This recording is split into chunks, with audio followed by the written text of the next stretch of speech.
कि सतगुरु के उपदेश का अब लाया एक विचार, और जय सतगुरु ना मिलते तो जाते नरक द्वार। नरक द्वार में दूत सब फिर करते खेचा ताने। अब आप न पकड़ के कोई कुआं में गिरना चाहे, क्या खुश होके गिर जाओगे? पूरे हाथ पैर मारोगे, चिल्लाओगे और बैक मारोगे जितनी आपकी पैर बसाओगी। तो वहां तो नरक भी कुआ भी हाहाकार माच रही, उनका पीटे जा रहे हैं, कोई सड़ रहे हैं, कोई कौवे नोच रहे, और उस खड्डे में, उस गड्ढे में आपको फेंकने के लिए ले जाते समूह के समूह को। हजारों की संख्या में यम के दूत भाले ले रखे होते हैं। ये जो शरीर है आपका, ये तो ऊपर का कुर्ता पजामा है, असली शरीर तो अंदर है, इसको सूक्ष्म शरीर कहते हैं। उसमें प्राणी मरता नहीं, लेकिन दर्द बहुत होता है। तो ये भूत प्रेत उस सूक्ष्म शरीर में घूमते हैं, वो आपको नहीं दिख सकते, और वहाँ वो शरीर होता है। उसको फिर जब आदेश हो जाता धर्मराज से, धर्मराज के यहाँ से न्यायाधीश से, जाओ इसको नरक में, इसको स्वर्ग में, इसको गधे की योनि में, इसको कुत्ते की योनि में, वो तो फटाफट चले जाते हैं। यम के दूत जब उसको लेकर चलते हैं पूरे टोल को, जैसे डांगर पशुओं को फाटक में रोकते समय वो वापस भाजन गलठ मार मार के अंदर ठोक्या करें, तो वो स्थिति होगी वहाँ पर उन प्राणियों की जो सत भक्ति नहीं करते या नकली संतों से नाम लेकर भक्ति करें। सतगुरु ना मिला जिनको, यम के दूत उनको आगे को ले जाएंगे और वो वापस भाजेंगे। उसमें कौन करे राजी खुशी? तो उनका सीधे भाले ठोकेंगे, दे लटकीते लागो, और उनको फिर धक्के से ठोक कर उसमें और फाटक बंद कर देंगे। तो यहाँ बताते हैं नरक द्वार में दूत सब फिर करते खेचा ताण, उनसे कभू ना छूटता। और उसके बाद नरक भोग के फिर कहाँ? फिर 84 लाख योनियों में 4 खानियों के अंदर फिर आता। 4 खानी में भरमता और कभू न लगता पार, ये फेरा सब मिट गया मेरे सतगुरु के उपकार। अपरमात्मा की इस मंत्र को लेने से, मर्यादा में रहकर भक्ति करने से आपका कितना पहाड़ से भी बड़ा दुख टल गया, बाईपास निकाल दिया आपने, यदि मर्यादा में रहोगे तो। अब क्या कहते हैं परमात्मा के,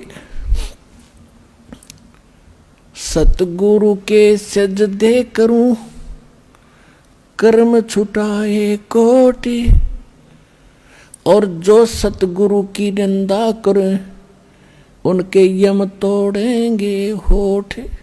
कि ऐसे संत ने जो इतना उपकार किया, इतना निर्मल मार्ग, और ऐसे पहाड़ से भी भारी दुख जीव के बचा रहे हैं। और यहाँ इस जीवन में भी करोड़ पापों से आपको बचाया जा रहा है। बीड़ी मत पीना, शराब ना पीना, मांस मत खाना, भाई किसी की आत्मा ना दुखाना।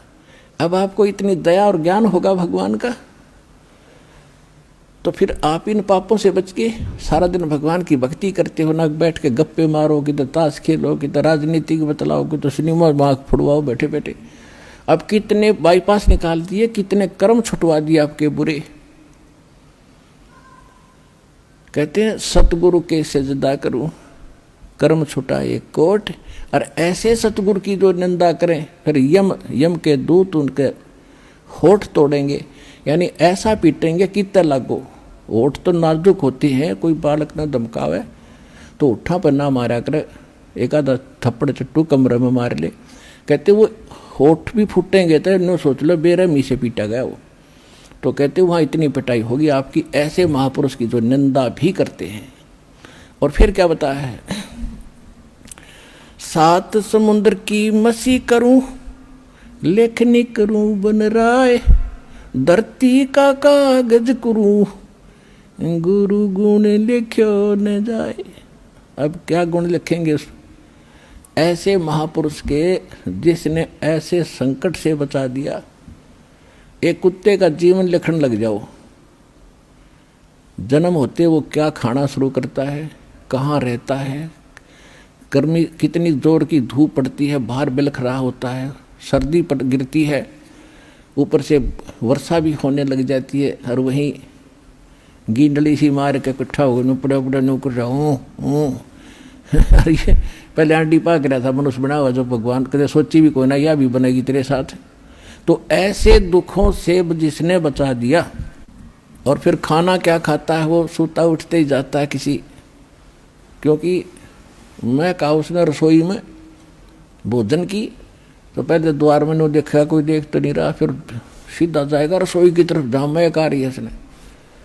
अब रसोई में कौन घुसने दे उसके, को लठ मारेगा, जो हाथ में आ गया वो ठोका पहले तो उसके। जो रसोई में घुसने की कोशिश करे, बाहर खड़ा रहे तुमको टूक मिल भी जा, पर इतनी उसमें संतोष नहीं रहता, भूखा मरा सूता सारी रात तो कुर्राया बैठ के भौंक्या भी मतलब। तो ये दुर्गति होगी और वहाँ लगे लठ, फिर वो थोड़ी देर तक चिल्ला होगा, फिर शायद दूसरे घर की तरफ ताकेगा कि शायद यहीं दाव लग गया।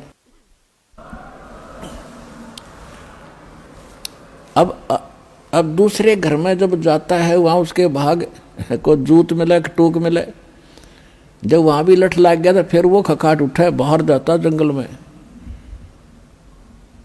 उसको पता है कि वो मार नहीं खाई जाएगी, फिर क्या खाता है वो, टट्टी खाता जा करके।